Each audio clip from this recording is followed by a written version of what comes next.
আপনারা অনেকেই মেট্রো রেলের এমআরটি পাস অথবা র্যাপিড পাসের ব্যালেন্স চেক করা নিয়ে সমস্যায় পড়েন। আজকে দেখাবো কিভাবে আপনি ফোনের মাধ্যমে র্যাপিড পাস অথবা এমআরটি পাসের ব্যালেন্স দেখতে পারবেন। এর জন্য এমআরটি বাডি অ্যাপ্লিকেশনটি ওপেন করে নেব। এরপর এরকম একটা ইন্টারফেস দেখতে পারবো। জাস্ট এখানে কার্ডটা ফোনের সাথে টাচ করাবো।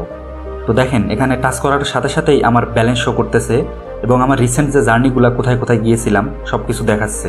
এর জন্য অবশ্যই আপনার ফোনে এনএফসি সাপোর্ট থাকতে হবে, এছাড়া কাজ করবে না। এরপর আপনি চাইলে এই অ্যাপ থেকে ভাড়া ক্যালকুলেট করতে পারবেন। দেখেন আমি এখানে উত্তরা সেন্টার থেকে মিরপুর 10 দিয়ে দিলাম। এরপর আমার টোটাল লাগতেছে 27 টাকা, আমার ব্যালেন্স আছে 29 টাকা। এবং নিচের দিকে মোর অপশন পেয়ে যাবেন। মোর অপশন থেকে মেট্রো স্টেশনের ম্যাপ দেখতে পারবেন, অর্থাৎ কোনটার পর কোন স্টেশন সেটা দেখতে পারবেন। এই অ্যাপসটি ডাউনলোড করার জন্য simply Google play store open করবেন। এরপর জাস্ট সার্চ অপশনে এমআরটি বাডি লিখে সার্চ করবেন। স্ক্রিনে যে অ্যাপ্লিকেশনটি দেখতে পাচ্ছেন এটা ইনস্টল করে নেবেন। ভিডিওটি ভালো লাগলে চ্যানেলটি সাবস্ক্রাইব করুন এবং বেল বাটনটি অন করে দিন পরবর্তী ভিডিওর আপডেট পাওয়ার জন্য।